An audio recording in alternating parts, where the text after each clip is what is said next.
स्वागत छ तपाईहरूलाई जगदम्बाको देशमा।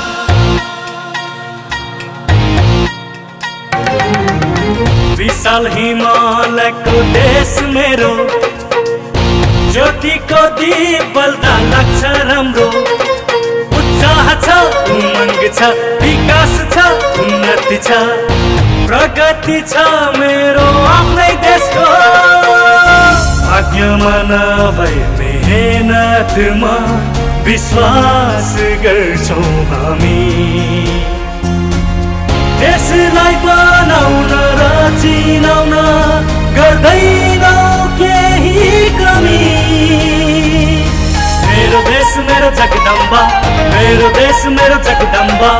यही नै त हो जगदम्बाको देश, मेरो जगदम्बा सीमेंट। मैं खुशबूदार फूल नहीं, बेखुशबू आवाज बनना चाहती हूँ। मैं करोड़ों में से एक चांद नहीं, एक मामूली सा सितारा बनना चाहती हूँ। मैं सीधी सी जमीन नहीं, टेढ़े से रास्तों पर चलना चाहती हूँ। मैं आसमानी ख्वाब नहीं, जमीनी ख्वाब से जिंदगी जीना चाहती हूँ। तो हमारे इस प्रोग्राम राम राम सा में मैं नूतन सरावगी और मैं नेहा अग्रवाल सभी का स्वागत करते हैं। राम राम सा। हमारा ये कार्यक्रम नारायणी FM 103.8 मेगाहर्ट्ज पर प्रसारित होता है। उसके साथ ही साथ फेसबुक पर और नारायणी FM का एक ऑफिशियल वेबसाइट है www.radionarayani.org.np। हमरो पात्रों, नेपाली पात्रों, रेस खबर पर भी इस प्रोग्राम को हम लोग सुन सकते हैं, देख सकते हैं। हमारे ये कार्यक्रम हर गुरुवार रात 9 बजे से 9:30 बजे तक प्रसारित होता है और शुक्रवार को इसका पुनः प्रसारण 11:15 से 12 बजे होता है। हमारे इस कार्यक्रम के स्पॉन्सर्स हैं जगदम्बा सीमेंट, सर्वोत्तम स्टील और नेपाल मेडो सिटी व्योधा हॉस्पिटल। तो नेहा, आज जो हमारे गेस्ट हैं उनसे बहुत इंटरेस्टिंग बातें करनी है, तो हम आज डायरेक्ट अपने गेस्ट की तरफ चलते हैं। तब हम मिलते हैं अपने गेस्ट से। वो है सुषमा द्विवेदी जी। सुषमा तिवारी द्विवेदी जी नहीं, doctor Sushma Tiwari Dwivedi ji. Yes, doctor Sushma Tiwari Dwivedi ji. Ram Ram सा। राम राम सा। राम राम सा। हमारे इस प्रोग्राम राम राम सा में आपका स्वागत है। धन्यवाद, थैंक यू। तो सुषमा जी, जी, सबसे पहले आप हमारे ऑडियंस से अपने आप को इंट्रोड्यूस कराइए कि आप क्या करते हैं, किस फील्ड से हैं। क्योंकि इतनी सारी चीजें हैं, हमें लगा कि हम किस चीज से आपका परिचय करवाएं। कहीं कुछ लैक हो गया तो बेटर है कि मेरा नाम सुषमा तिवारी है, ये तो सबको मालूम भी है। वैसे मैं प्रोफेशन से मैं टीचिंग करती हूँ। सिद्धार्थ इंटरनेशनल कॉलेज ब्रह्म चौक में है, वहाँ पे मैं टीचिंग करती हूँ। और उससे पहले मैं ठाकुराम में 13 साल मैंने पढ़ाया है, वहाँ पर मैं HOD भी थी। और उसके अलावा मैं बहुत सारे संस्था से मैं कनेक्टेड हूँ, सोशल सर्विस करते आ रही हूँ। विगत हमको लगता है 14-15 साल से मैं फील्ड में, खास करके परसा जिला में मैं समाज में अपना जो जितना वक्त दे पाती हूँ उस अनुसार से मैं कुछ ना कुछ करते ही आ रही हूँ। मतलब आप बहुत सालों से एजुकेशन फील्ड में आप लगे हुए हैं। जी, एजुकेशन फील्ड में तो मैंने 2003 से ही 2003 से। तो आप काफ़ी कॉलेजेस में, स्कूल्स में पढ़ाया है आपने। स्कूल्स में तो नहीं, कॉलेजेस में पढ़ाया। हाँ। तो वहाँ पे ना, जैसे आपको क्या लगा कि हमारे इस एरिया के, जो हमारे तराई बेल्ट के, क्या आपको लगता है कि क्या एक बैलेंस है लड़कियों में और लड़कों में, कि क्या लड़कियां भी उतनी ही आती हैं कॉलेज में, या फिर वो 10 तक पढ़ के छोड़ देती हैं? ऐसा है, जैसे शुरू में आज से 10 साल पहले का सिचुएशन और अभी का सिचुएशन में बहुत फर्क आ गया है। अभी नेपाल में लोकतंत्र, गणतंत्र आ चुका है। उस अनुसार से जब ये आंदोलन सब हुआ, नेपाल में आंदोलन हुआ, और जब नेपाल में कंप्लीट रूप से हम लोग ने लोकतंत्र पाया, उसके बाद विमेन एजुकेशन और ख़ास करके क्लास में लड़कियां बढ़ने लगी हैं। अब पहले जैसा सिचुएशन नहीं है। जैसे हम लोग जब पढ़ते थे बहुत कम लड़की, हमको लगता है, जैसे मैं काठमांडू में कीर्तिपुर TU से मैं पढ़ी हूँ, मैंने डिग्री वहाँ से किया है। तो मधेश से मैं सिंगल वन एक ही थी। अच्छा। मधेश की महिला में मैं एक ही थी। लेकिन आज के डेट में आप जाइएगा तो स्कूल में, कॉलेज में, प्राइवेट स्कूल हो या गवर्नमेंट, पूरा लड़कियां भरी रहती हैं। इवन बॉयज से ज़्यादा पॉपुलेशन लड़कियां की रहती हैं। तो पहले से तो बहुत चेंजेस आया है, और पेरेंट्स में भी अवेयरनेस आया कि वो लोग अपनी बेटियों को स्कूल भेजें और पढ़ाएं। अभी बहुत चेंजेस आया है। तो सुषमा जी, जैसे कि हमने देखा है कि जहाँ पे टीचिंग जॉब से आप रिलेटेड हो जी तो वैसे ही एक बहुत सोसाइटी के अंदर भी बहुत एक एक्सपोज्ड फेस है कि जी। जहाँ जिसको ज़रूरत है, कुछ नीड है, तो आप उस जगह पे हमेशा एक देखे जाते हो एक उनकी नीडफुल को पूरा करने के लिए। जैसे भी तो हम देखते हैं कि जैसे अभी इलेक्शंस हुए या इसके पहले भी, तो आपका एक जो पॉलिटिक्स के टुवर्ड्स आपका एक बहुत एक्टिव पार्टिसिपेशन भी दिखता है। कहीं नज़र आता है कि आपको ये मतलब एक होता है ना कि ये चीज़ें हमसे जुड़ी हैं, लाइक हमें पसंद है, तो उस तरीके से आप जुड़े हुए हो। तो जहाँ पे हमने भी पढ़ाई की बात की कि भाई आज एक बहुत फ़र्क आया है, तो क्या ये वाला लेवल आपने विलेजेस में भी देखा है? ऐसा है पॉलिटिक्स के तौर पर आप एजुकेशन ओके एजुकेशन के तौर पर गांव में जैसे नेपाल में जैसे तराई हम लोग मध्य प्रदेश बोलते हैं, यहाँ पे 8 जिला है, तो इधर का स्थिति और नेपाल का और जगह का स्थिति में थोड़ा सा फर्क है। फर्क क्या है कि हम लोग का अभी भी एजुकेशन सिस्टम जो क्वालिटी होना चाहिए वो नहीं है। जैसे मैं एजुकेशन कमेटी में भी हूँ, वीरगंज मेट्रोपॉलिटन सिटी के अंतर्गत जो आता है, तो उसमें हम लोग को मैं अपने आप को मानती भी हूँ, क्योंकि यहाँ के जितने गवर्नमेंट स्कूल हैं 90 स्कूल हैं, और वहाँ पर हम लोगों ने मॉनिटरिंग किया है, और हमने क्या पाया है कि गर्ल्स एजुकेशन तो है, लड़कियाँ स्कूल आ रही हैं और क्लास में पूरा भरा हुआ है, लेकिन जैसे जैसे क्लास बढ़ता जाएगा, जैसे 11 में पहुँचेंगी, 12 में पहुँचेंगी, बैचलर हुआ, मास्टर, तो उन लोग का ड्रॉप आउट रेट भी बढ़ता जाता है।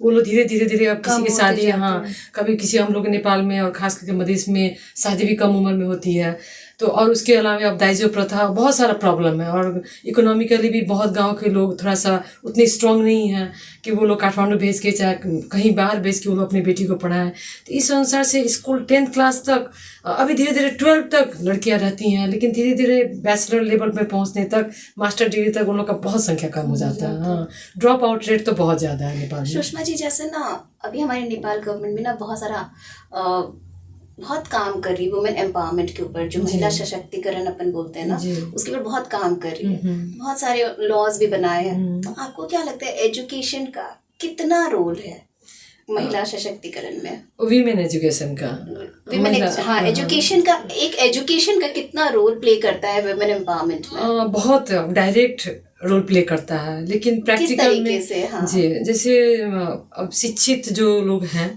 वो लोग तो चाहेंगे जो हर एक किस्म का हम लोग का सोशल इकोनॉमिक हर एक तरफ से हम लोग का विकास हो, वो अपनी जगह थियोरेटिकल ये बात हो गई। हाँ। लेकिन प्रैक्टिकल वे में देखिएगा तो अभी भी हम लोग की सोसाइटी में बहुत पेरेंट्स लोग एजुकेटेड हैं, लेकिन उन लोग का मेंटालिटी अभी भी गर्ल्स एजुकेशन के लिए उतना उन लोग अपने आप को तैयार नहीं कर पाए हैं। उसका मैंने थोड़ा देर पहले ही बोला है, उसका डॉरी सिस्टम हो सकता है, और भी हो सकता है उन लोग का वो इकोनॉमिक स्टेटस उतना स्ट्रांग नहीं हो, वो अलग जगह है।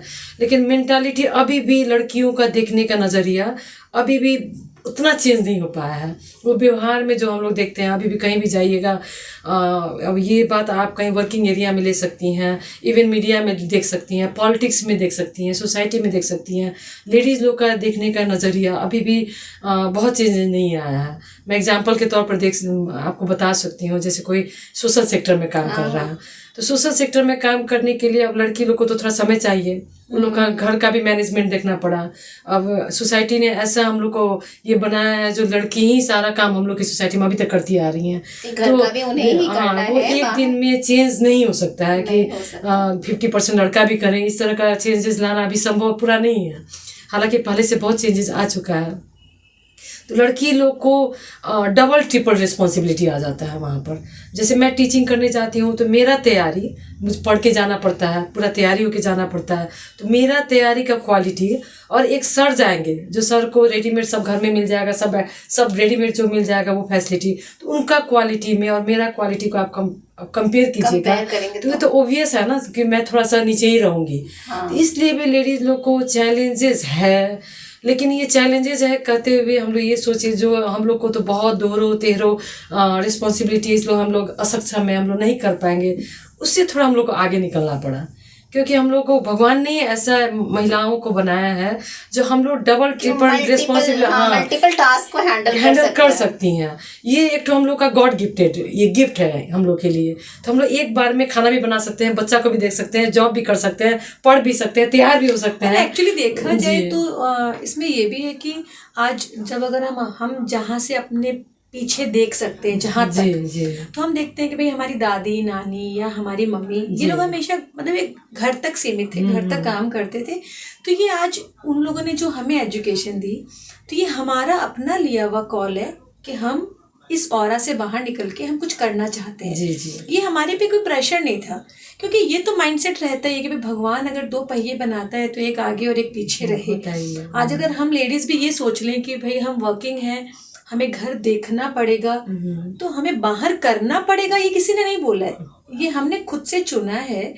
तो हमारा जो एक मुझे लगता है कि जो गॉड की जो एक क्रिएशन है कि भाई एक घर संभाले एक बाहर संभाले, अब ये फिर डिपेंड करता है अपनी एक म्यूचुअल अंडरस्टैंडिंग पे कि भाई एक हस्बैंड वाइफ हो या फादर हो या जो भी घर में एक मेल जो भी एक रोल करते हैं, मुझे तो ये एक म्यूचुअल अंडरस्टैंडिंग है कि हम आपस में क्या सामंजस्य रखते हैं। म्यूचुअल अंडरस्टैंडिंग तो ऑब्वियसली है, लेकिन ना आज का इकोनॉमी भी मुझे लगता है ना ऐसा डिमांड करता है कि दोनों को वर्किंग होना भी बहुत जरूरी है। नहीं, ऐसा है, ये म्यूचुअल अंडरस्टैंडिंग एक लेवल में आने के बाद होता है नूतन जी। मैंने क्या देखा है, जैसे हम लोग की सोसाइटी में, हम लोग जनरल बात किया जाए, सोसाइटी में क्या कभी कभी कंपल्सन भी हो जाता है काम करना। जैसे यदि हस्बैंड काम कर रहे हैं, अभी की सोसाइटी में जिस तरह का इकोनॉमिकली हम लोग अपने आप को एम्पावर होना चाहते हैं, चाहे बच्चों को पढ़ाना, बहुत सारा रिस्पॉन्सिबिलिटी आजकल हम लोगों ने क्या देखा है कि लड़के भी चाहते हैं मेरी पढ़ी लिखी वाइफ आए, तो आप चाहते हैं मेरी पढ़ी लिखी वाइफ आए और उसको आप हाँ, लेकिन उससे आप एक्सपेक्ट भी करते हैं जो वो जॉब भी करे और दी बेस्ट भी हो, तो उसके लिए थोड़ा ना थोड़ा आपको फैमिली सपोर्ट और आपका भी थोड़ा सा सपोर्ट उसमें चाहिए होता है, जो जनरली देखा जाए तो बहुत लोग को मिलता भी है लकीली, है ना, लेकिन बहुत लोग ऐसे हैं जिनको नहीं मिल पाता है। और समस्या कहाँ है, जिनको नहीं मिल पाता है वो आपको आके नहीं बोलती हैं। हम लोग का सोसाइटी का ऐसा इस तरह का सोच है जो हम लोग इतना ओपनली, इवन हम भी आपके मीडिया में आके हम नहीं बोल सकते हैं जो नहीं मेरा हस्बैंड हमको सपोर्ट नहीं करता है, चाहे ऐसे करते हैं चाहे फैमिली ऐसा है, इट्स वेरी डिफिकल्ट। तो इस समय में लेडीज लोग को बहुत धैर्य धारण करके और बहुत चैलेंजेस का सामना करके हम लोग को आगे बढ़ना है। आगे तो बढ़ना है, आगे तो ऑब्वियसली हाँ वो तो बढ़ना है, लेकिन आप पहले से ही सोच लीजिएगा जो हमको बहुत चैलेंजेस है हम नहीं सकेंगे, उससे आगे बढ़ के हम सकेंगे, हमको करना है, मैं कर सकती हूँ, वो कॉन्फिडेंस तो फिर हस्बैंड नहीं लाएगा ना, वो तो खुद को लाना पड़ता है, वो हमको लाना है। और जब देखिए मैं अपना ही एग्जांपल देना चाहती हूँ, जैसे जिस समय मैंने अपने आप को कमिटमेंट किया, खुद को कमिटमेंट किया मुझे पढ़ना है, शादी बहुत जल्दी हो गई थी मेरी, बाल विवाह ही हो गया था, सबको पता है। तो मैंने खुद को क्या फील किया, जब मेरी शादी एक तो पॉलिटिशियन से हो रही है तो पापा मम्मी का ब्रॉटअप भी ऐसा था जो नहीं हस्बैंड से तुमको नहीं मांगना है, वो प्रेशर नहीं करना है कि तुमको ये चाहिए, मतलब तुम खुद अपने पैर पर हाँ इंडिपेंडेंट होना है। तो मैंने कमिटमेंट किया पहले, वो पापा चाहते थे कि हम पढ़े, लेकिन मेरे में वो क्वालिटी नहीं रहता, मेरे में वो कमिटमेंट नहीं रहता, तो मैं नहीं पढ़ती ना, मैं नहीं पढ़ती। कितना भी लोग मुझे सपोर्ट करते, मेरे में पहले महिलाओं को खुद से कमिटमेंट करना चाहिए, और कमिटमेंट करने के बाद उसके बाद हम लोग अपना लक्ष्य प्राप्ति करने के लिए क्या होता है, जैसे पॉलिटिक्स का मैं थोड़ा सा जोड़ना चाहूँगी इससे, जैसे बहुत सारे महिला लोग हम लोग भेजते हैं प्रतिनिधित्व करने के लिए, 33% नेपाल में रिजर्वेशन है, तो महिलाएं बहुत सारी जाती हैं, बीरगंज से भी जाती हैं, पूरे नेपाल से 33% के कोटा के अनुसार जाती हैं। लेकिन हम लोग, मेरा क्या मानना है, जो आप प्रतिनिधित्व करने जा रहे हैं कि नेतृत्व करने जा रहे हैं, तो हम लोग को प्रतिनिधित्व करने भेजा जाता है, जो काउंट में यू आर 33%, तो बस आपको भेज दिया गया, अब आपको माउथ सेटअप करना है, लॉ था हाँ उस अनुसार से फुलफिल हो गया। लेकिन आपका वो लीडरशिप कैपेसिटी, आप क्या आपको बोलने के लिए, आपको वहाँ बात रखने के लिए, तो वो भी तो मेरे में क्षमता होना पड़ा ना, तो वो कौन करेगा, तो वो मुझे खुद करना है। खुद को महिलाएं क्या है, हम लोग पेपर पढ़ना पड़ा, मीडिया से अपडेट रहना पड़ा, पॉलिटिक्स से अपडेट रहना पड़ा, तो खुद जब हम लोग जब जंग में चले गए, फील्ड में उतर गए, तो अपनी तैयारी भी पूरी होनी चाहिए। ये मैसेज मैं देना भी चाहती हूँ आजकल की लड़कियों को कि खुद हम लोग अपने आप को भी निखारें। हाँ, हम हमेशा कंप्लेन में रह बस जाते हैं। ब्लेम ना करके कैसे हमें वो- सोसाइटी हाँ, में कैसे आगे बढ़ने करेंगे, दे या रही है। घर का काम है तो वो उसको खिलाना है, या excuses बच्चे- नहीं होना वो चाहिए, तो हमारी हाँ। पार्ट ऑफ लाइफ है। जी। पार्ट ऑफ लाइफ वो हम उनको अपनी हर्डल्स नहीं बना सकते एकदम। उनको हैंडल करते हुए क्या हम कर सकते हैं, अगर कर सकते हैं तो करें, कंप्लेन फिर ना करें कि हमने नहीं किया। और यदि इसमें क्या ऐड करना चाहूंगी, यदि आप अच्छा जब करने लगेंगे, यदि घर से निकल के आप कोई भी फील्ड में हो, टीचिंग ही नहीं किसी भी सेक्टर में आप जाइए, यदि आप अच्छा करने लगेंगे तो जो सोसाइटी आपको थोड़ा सा बैक बाइटिंग चाहे थोड़ा सा सपोर्ट नहीं करता था, तो वही सोसाइटी आपको मोटिवेट करने लगेगा।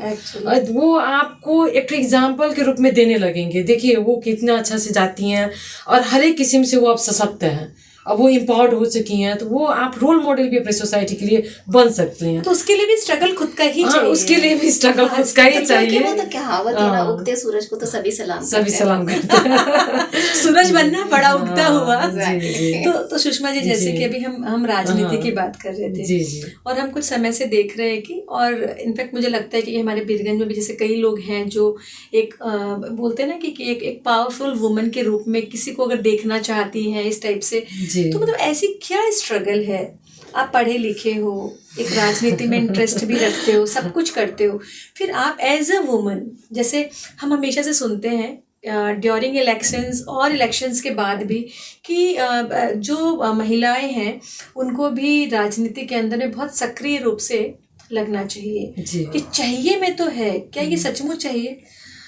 ऐसा है, हम लोग का सोसाइटी में महिला को राजनीतिक रूप से संविधान में तो आ गया, संविधान में तो विमेन इंक्लूजन 33%, जैसे एक जना मेयर है तो उपमेयर महिला, चाहे उपमेयर मेल है तो एक जना फीमेल करके, उस तरह से सब आ गया है संविधान में। बहुत अच्छा, वर्ल्ड का one of the best constitution हम लोग के पास है।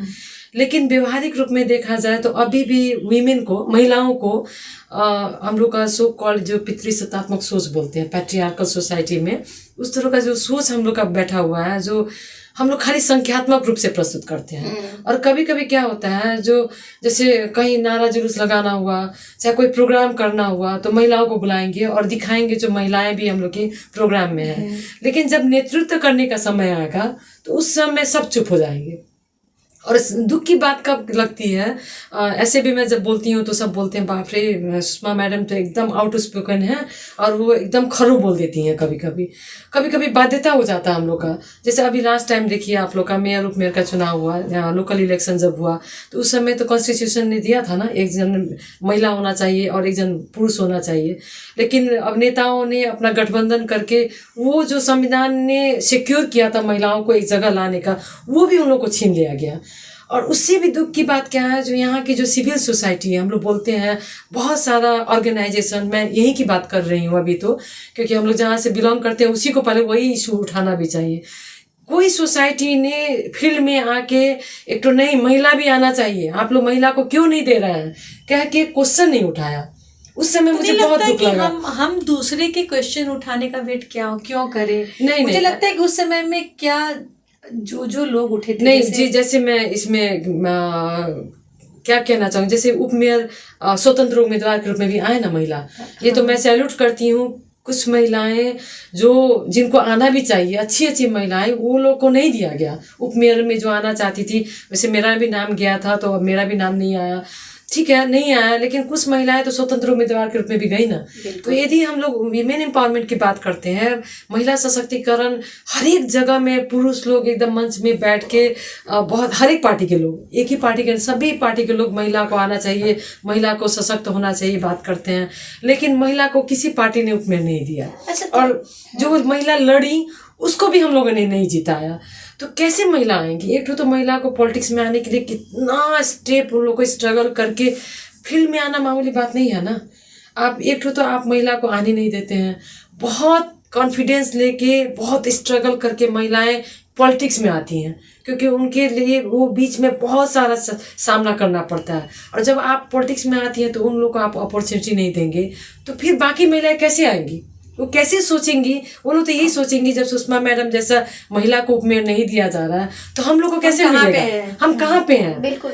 तो सुषमा जी, जैसे आपने भी बोला ना कि पुरुष, आपने बोला कि वो नहीं आने देते, इतना स्ट्रगल करके वो आगे बढ़ती है तो भी वो नहीं आने देते, तो आपको कभी ये नहीं लगता कि क्या महिला भी एक महिला के कारण हो सकती है आगे नहीं बढ़ने देने की, क्योंकि हम हमारे घर में भी देखते हैं जी कि ना एक कोई बहू आती है तुरंत से शादी करके, और वो जो घर में सास रहती है वो अपनी बेटी को तो इतना फ्रीडम देती है, लेकिन वो बहू को नहीं मिलता है उतना फ्रीडम। हमने देखा है ये घर में एक महिला ही होती है जो उसे पुल डाउन करती है। इसमें मैं इसमें क्या ऐड करना चाहूँगी कि जैसे ये विषय में हम लोग ट्रेनिंग भी देते हैं। जो महिलाएं होती हैं घर की, वो लोग भी पितृसत्तात्मक सोच से ग्रस्त होती हैं। हाँ। उन लोगों ने अपने पूर्वज को वही देखा है, जो देखा है वो लोग अभी तक वही फॉलो कर रही हैं। लेकिन आज के ज़माने में ये सत्य है, जैसे उन लोग की सास ने, जैसे मेरी मदर इन लॉ की, उनकी मदर इन लॉ में जैसा व्यवहार किया वो क्या एक्सपेक्ट करेंगे, और अपने व्यवहार में वो मेरे साथ भी वही करेंगे। लेकिन अब के जनरेशन में इतना सारा ट्रेनिंग हो रहा है, इतना सारा एजुकेशन हम लोग दे रहे हैं बच्चे को। इवन अब लोग मदर लोग भी पढ़ी लिखी हो रही हैं। जैसे मैं जिस दिन सास बनूंगी, शायद मैं अपने सास से बहुत मॉडिफाई होके व्यवहारिक रूप में आऊंगी अपने बहू के लिए, लेकिन फिर भी मेरे में कुछ क्वालिटी मेरी सास का रहेगा। तो वो एक दिन में चेंज नहीं होगा। पहले के तुलना में और आज के तुलना में बहुत चेंजेस हुआ है, तभी तो हम आप लोग यहाँ आ चुके हैं ना। हम लोग ने भी कभी किसी समय में घूंघटो रखा था, मैं आज भी रखती हूँ हालांकि। तो जब ये घूंघटो से मैं जिस घर से बाहर नहीं निकलती थी, आज मैं उस घर में, गांव में, मैं खुद ड्राइव करके गांव में जाती हूँ। जिस माँ ने मुझे एकदम दोनों तरफ से पर्दा रख के मुझे मोटरसाइकिल चाहे गाड़ी में बैठाती थी, आज मैं खुद ड्राइव करके पहुंच रही हूँ। तो मैंने भी अपनी माँ को, मैंने अपने विल पावर से, मेरे अपने व्यवहार से, मैंने अपने क्षमता से वो कन्विंस तो किया होगा ना। जो माँ, अब सोसाइटी चेंज हो रहा है, अब आपको भी धीरे धीरे चेंज होना चाहिए। तो माँ भी चेंज हुई है। लेकिन हाँ ठीक है, ये बात हम अग्री करते हैं। लेकिन जो नेहा ने जो क्वेश्चन राइज किया है, इसमें मतलब अगर हम ये देखें कि जैसे ठीक है, आज हम मेल डोमिनेट सोसाइटी हम हमेशा बोलते हैं, लेकिन आज अगर बात आती है कि अगर कोई स्वतंत्र में भी खड़ा होता है और हम पार्टी से अलग होके भी अगर हम सोचते हैं, तो आज आप ये देखिए कि अगर कोई स्वतंत्र में खड़ा है उपमेयर के लिए, जो मैम खड़े हुए, तो हमारे इस एरिया में कितनी विमेन है, तो क्या उतनी विमेन ने तो वोट दिया उनको? हम मैन की बात ना करें, हाँ ठीक है, क्या उतनी वुमेन ने दिया? अगर नहीं दिया तो फिर हम, मतलब ये एक बहुत बड़ी चुनौती है। मतलब मैन से लड़ना या मैन को बीट करना, मुझे लगता है ये दूसरी सीढ़ी है। क्या हम लेडीज आपस में ही अपना एक दूसरे को सामंजस्य बना सकते हैं? क्या हम एक दूसरे को सपोर्ट कर सकते हैं? मतलब आज आप जितना टाउन में आप सेंटर पे हो, उतने ही आप विलेजेस में भी आप बहुत एक कॉमन फिगर हो आप। तो आपने बहुत नज़दीक से जहाँ एक शहर को देखा है, वहाँ से गांव, क्योंकि आप गांव से जुड़े भी हैं और गांव के बीच आप रहते भी हो। मुझे लगता है ये प्रॉब्लम हर तरफ है। तो मुझे लगता है हम मैन की बात ही ना करें। एकदम, इसमें मैं एकदम पॉइंट्स वाइज में जाना चाहूँगी। सबसे पहले तो लड़ाई हम लोग की पुरुष से नहीं है। बिल्कुल, ये एक तो गलत हम लोग मैसेज क्या देते हैं, जो पुरुष ने करने नहीं दिया, चाहे पुरुष के चलते हम लोग, मतलब महिलाएं पीछे रह गई हैं। पुरुष से कोई लड़ाई नहीं है। भगवान ने पुरुष महिला बनाया है और हम लोग को साथ चलना है। साथ चलने के लिए जैसे पुरुष को हम लोग सपोर्ट करते हैं, उसी तरह महिला को भी पुरुष का सपोर्ट चाहिए। और आपने जैसे कहा, मैं तो पॉपुलेशन की मैं स्टूडेंट हूँ, तो मैं जनसंख्या की विद्यार्थी भी हूँ। तो इस अनुसार से मैं क्या कहना चाहूँगी, पॉपुलेशन वाइज भी सेंसस लास्ट जनगणना ने भी कहा है जो नेपाल में फीमेल पॉपुलेशन ज़्यादा है मेल के अनुपात में। तब तो फीमेल जीत जानी चाहिए। ऐसे नहीं, तो ऐसा नहीं। फीमेल का पॉपुलेशन ज़्यादा होते ही फीमेल यदि कोई कैंडिडेट उठती है तो वो जीतना ये संभव नहीं है। इसका कारण क्या है कि हम लोग, जैसे मैं एक वोटर के रूप में यदि आती हूँ तो मैं किसको वोट दूंगी कह के मेरा उसमें डिसीजन कितना है, फर्स्ट तो ये देखना पड़ा ना। मैं कितनी एम्पावर हूँ कि मैं जाके मेरा मनपसंद मैं पॉलिटिशियन को अथवा पार्टी को मैं वोट देती हूँ। उसमें भी वहाँ के पुरुष लोग का इन्फ्लुएंस रहता है।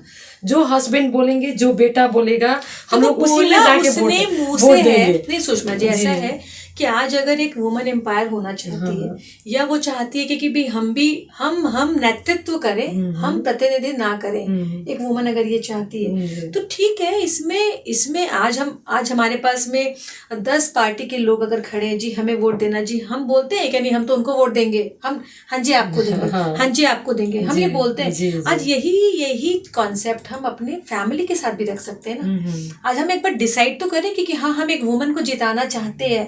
आज हम चाहते हैं कि एक ग्रुप में जो है वो विमेन आए।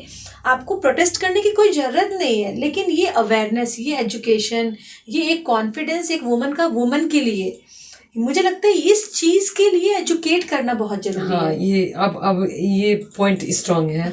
जैसे आपने कहा जो महिला यदि 50% से ज्यादा है तो वो लोग, कोई भी महिला यदि कैंडिडेट के रूप में आती हैं तो वो लोग क्यों नहीं जिता पाते हैं। क्वेश्चन हम लोग का ये है। हमें तो मौका मिला है। हाँ, मौका मिला है। तो उसमें मैंने शुरू में कहा, एक तो उन लोग कितना कैपेबल है अपनी फैमिली को कन्विंस करना। जैसे आप जैसे हम जैसे कितने पॉपुलेशन है बीरगंज में, परसा जिला में, चाहे मधेश में, चाहे नेपाल में, वीमेन का लिटरेसी देखा जाए तो पुरुष के लिटरेसी स्टेटस से बहुत हम लोग नीचे हैं। आप एजुकेशन फील्ड से भी है, नहीं तो आप मेरे गांव के बीच भी रहते नहीं हैं। मेरे सिर्फ रहने से सिर्फ मैं कन्विंस, शुरुआत तो हम कर सकते हैं। शुरुआत कर सकते हैं। और अभी के समय में महिलाओं में बहुत जागरण आया है, ऐसा नहीं है जो नहीं आया है। बहुत महिला यूनाइटेड हुई हैं अभी भी। लेकिन हम लोग ये सोचिए, जो नेपाल में जितने महिलाएं हैं 50% से मानिए 51% महिला हम लोग लेते हैं, तो 51% महिलाओं को हम लोग कन्विंस कर सकते हैं। उसके लिए वो महिलाओं को भी एजुकेटेड होना जरूरी है, वो लोग वो भी अवेयर होना जरूरी है। मैं आपको एक बात बताना चाहूंगी। अभी जब हमारे यहाँ इलेक्शंस हो रहे थे तो उस समय में अपने आदर्श नगर स्विमिंग पूल की तरफ में एक ड्रामा के थ्रू हमारी पॉलिटिक्स को एक कोशिश की गई थी कि हम इसको समझा सकें। तो आज जैसे आज मैं हूँ या नेहा है, हमें पॉलिटिक्स के बारे में ज़्यादा आइडिया नहीं है, लेकिन अगर हम वहाँ 2 घंटे बैठ के अगर उस ड्रामा को देखते हैं तो तब मतलब जब मैं वहाँ पे 2 घंटे बैठी तो बहुत सारी चीज़ें थी जो वो ड्रामा मुझे दिखा के समझा गया। तो आज जब एक पॉलिटिक्स को लेके, एक इलेक्शन को लेके आज सब लोग इतने अवेयर हैं, तो आज जहाँ पे आज मान लो कि आज आप एक बहुत स्ट्रॉन्ग एक रोल मॉडल हम कह सकते हैं आपको हमारी सोसाइटी के अंदर में। तो क्या आप जब इतने लोगों के बीच हो, इतनी लेडीज के कांटेक्ट में हो, तो क्या इस टाइप के ड्रामा, इस टाइप के शोज, इन चीज़ों से क्या हम उन्हें अवेयर नहीं कर सकते? क्योंकि अब वो समय भी नहीं रह गया कि हम उनको बोले कि तुम स्कूल में एडमिशन लो, तुम पढ़ो। उस एजुकेशन के लिए अब उनकी उम्र नहीं है। लेकिन जो एक व्यवहारिक नॉलेज जो होता है, जो इस समय में इस समाज को डील करने के लिए जरूरत है, तो उस चीज़ के लिए हम ऐसे स्टेप क्यों नहीं उठाते? बहुत अच्छा प्रश्न आपने किया नूतन जी, थैंक यू इस क्वेश्चन के लिए भी। क्योंकि लास्ट टाइम अभी जस्ट इलेक्शन हुआ है तो वही मैं वो रिकॉल कर रही थी। आई थिंक आपने भी अटेंड किया था जी। तो मेरा क्या एक्सपीरियंस रहा कि जैसे महिलाएं की बात की जाए, जो क्यों नहीं महिलाएं सब एकत्रित होती हैं और क्यों कोई पर्टिकुलर महिला नेता को क्यों नहीं जिताती हैं। बहुत सारा हम लोगों ने यहाँ पर डिस्कस भी किया। एक क्या याद आया, जो हम लोग में बहुत पॉवर्टी है, क्या गरीबी बहुत ज़्यादा है। मैं सिर्फ एक एग्जांपल देना चाहूँगी। और अभी के समय में क्यों हम लोग जो जिस नेता को सिलेक्ट करते हैं, इसको वोट देना है, क्यों लास्ट आवर में हम लोग नहीं दे पाते हैं। जैसे लास्ट टाइम में एक उपमेयर स्वतंत्र रूप में आई, एकदम बीरगंज में हल्ला था, सारा महिलाएं एकत्रित हो गई हैं, हल्ला तो था ना, लेकिन वोट देखा जाए तो बहुत कम वोट आया, जमानत जब्त होने की स्थिति में हो गई उनकी।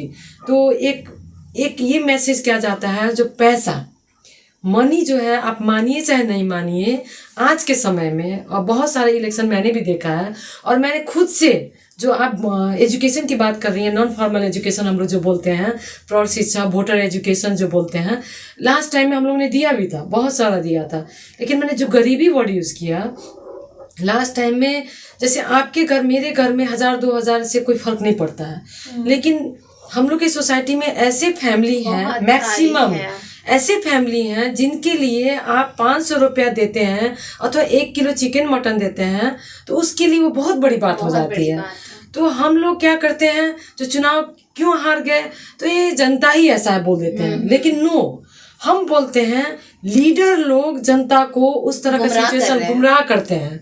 हम लोग लीडर लोग को क्वेश्चन करना चाहिए और हम लोग सबको पता है किस लीडर ने इस तरह का किया है, लेकिन हम लोग अपना as a civil aware population of civil society फिर भी हम लोग चुप रहते हैं। तो ये अवेयरनेस गांव के लोगों को देना जरूरी नहीं है नूतन जी, ये अवेयरनेस तो पहले खुद को, और जहां मंच मिले इस तरह के जो एक्टिविटीज कर रहे हैं उन लोग पर तो एक बार क्वेश्चन करना पड़ा ना, उन लोग को तो थोड़ा सा स्टॉप, अब बंद कीजिए, ये गुमराह करना बंद कीजिए। क्योंकि बहुत ऐसे वोटर मैंने देखा अभी तो इस इलेक्शन में, तो मुझे लगता है जो मैंने जितना लोगों के बीच में जाके जो अनुभव किया है शायद मैंने अपनी ज़िंदगी में कभी नहीं किया था। ये मेरे लिए बहुत बड़ा गोल्डन अपॉर्चुनिटी रहा और मैंने फील किया गरीबी ही ऐसा है जिसके चलते लोगों ने वो पैसा खाया। ये गरीबी तो मैं आपकी बात ही बिल्कुल मानती हूँ, जी टोटली एग्री। लेकिन ये जो गरीबी वाला चीज है ये मुझे लगता है मेल या फीमेल को कैटेगराइज नहीं करता है कि इस कारण से फीमेल्स नहीं आ पाती है या इस कारण से फीमेल सपोर्ट नहीं कर पाती है। नहीं, ऐसा है ना नूतन जी, जैसे एक महिला कैंडिडेट, मैं ही खुद मानिए फील्ड में आ रही हूँ, मैं जब फील्ड में आ रही हूँ मेरा economic status as a woman, ठीक है, मैं बहुत अच्छी फैमिली से बिलोंग करती हूँ, लेकिन मेरे चुनाव खर्च में मेरा फैमिली जितना हमको सपोर्ट करना चाहिए इकोनॉमिकली वो शायद नहीं मिल पाता है जितना पुरुष को मिलता है। इवन सोसाइटी में भी जो, ठीक है आप चुनाव लड़ रही है, मेरे तरफ से 500,000 रुपये आपको मैं सहयोग करना चाहती हूँ, जो पुरुष को सहयोग मिलता है फिर वो महिला को नहीं मिलता है। तो इकोनॉमिकली है रिलेटेड है, एकदम डायरेक्ट रिलेटेड है। मैं तो बोलती हूँ एक्सपेंस जो एक पॉलिटिक्स मांगती है जो वो महिलाएं नहीं कर पाती, खुल के ही नहीं, ये महिलाओं के लिए ऑलमोस्ट इम्पॉसिबल है अभी के समय में। इसका कहने का मतलब तो फिर ये हुआ कि जहाँ पे हमें रिजर्वेशन कोटा मिला है वहाँ पे सरकार को एक इसमें क्लॉ और लगा देना चाहिए। हाँ, अब जो विमेन खड़ी होंगी उनके साथ में ये वाला चीज काम नहीं करेगा और लोगों को ये समझना पड़ा। और एक और चीज हम लोग को ऐड करना पड़ेगा, क्योंकि अभी हर एक इलेक्शन में गठबंधन का बात जो हो रहा है, ऊपर के नेता लोग अपने खुद मिल जाते हैं और सोसाइटी में कोई रिप्रेजेंटेशन नहीं हो पाता है। तो हम लोग को एज अ सशक्त सिटीजन हम लोग को ये भी आवाज उठाना चाहिए कि अब इस तरह का अब संविधान में ही हम लोग का रखो कि किसी भी हालत में महिला भी लोकल इलेक्शन में, जैसे पहले संविधान में लिखा गया है, अभी लिखा गया है कि एक महिला होगा तो एक पुरुष भी आना चाहिए, उस तरह से अब टिकट देते वक्त हर एक पार्टी को यदि मेल को आप पुरुष दे रहे हैं तो महिला उपमेयर देना ही पड़ेगा कह के एक तो कंडीशन हम लोग को रखना पड़ा। तो मुझे लगता है इस कंडीशन के साथ हम प्रोग्राम के बहुत नजदीक की तरफ है। वैसे देखा जाए तो हमारी जो बातें हैं वो खत्म ही नहीं, मुझे लगता है कि अब ये स्टार्टिंग हुई है और अब जो काफी चीजें हैं वो दिमाग में अब चलने लगी है। मुझे लगता है कि आपके साथ में हम एक शो और जरूर से करेंगे, बातों को थोड़ा और आगे बढ़ाएंगे क्योंकि आप बहुत एक्टिव है राजनीति में, तो हो सकता है कि आपके कहने से कुछ बदलाव भी हमारी आ सके या कुछ गुंजाइश बने। तो हम आज इस प्रोग्राम में राम राम सा में आपसे विदा लेते हैं। Thank you. तो नेहा, जितनी बातें हम लोगों ने सुषमा जी से की, काफ़ी बातें से मन में रह गई और हमें लगता है कि उसका बहुत सेटिस्फैक्ट्री हमें जवाब भी मिलता। तो कभी समय मिलेगा तो इनसे फिर एक हम लोग सीजन पार्ट 2 करने की कोशिश करेंगे। तो आज हम समय के नज़दीक हैं, काफ़ी बातें हम कर चुके हैं। तो आज हमारे टेक पार्टनर्स विशाल जी, आनंद जी से और हमारे ऑडियंस, उनको भी बहुत बहुत धन्यवाद। तो अपने इस प्रोग्राम राम राम सा में फिर मिलेंगे इसी समय इसी वक्त। तब तक के लिए राम राम सा। डह्रो भई उभिनु मात्रै असली मजबुती होइन, चाहिन्छ क्षमता, बाहिरी शक्ति अनुरूप लचकता अपनाई डटिरहने अनि मजबुती अतुलनीय पकड शक्तिको। यही नै हो सर्वोत्तम मजबुती। सर्वोत्तम सुपर ग्रिपमा छ अन्य फलामे छडभन्दा 60% बढी पकड शक्ति, सर्वोत्तम लचकता, प्युरिटी र मजबुती, जसले बन्छ सर्वोत्तम निर्माण, सर्वोत्तम स्टिल।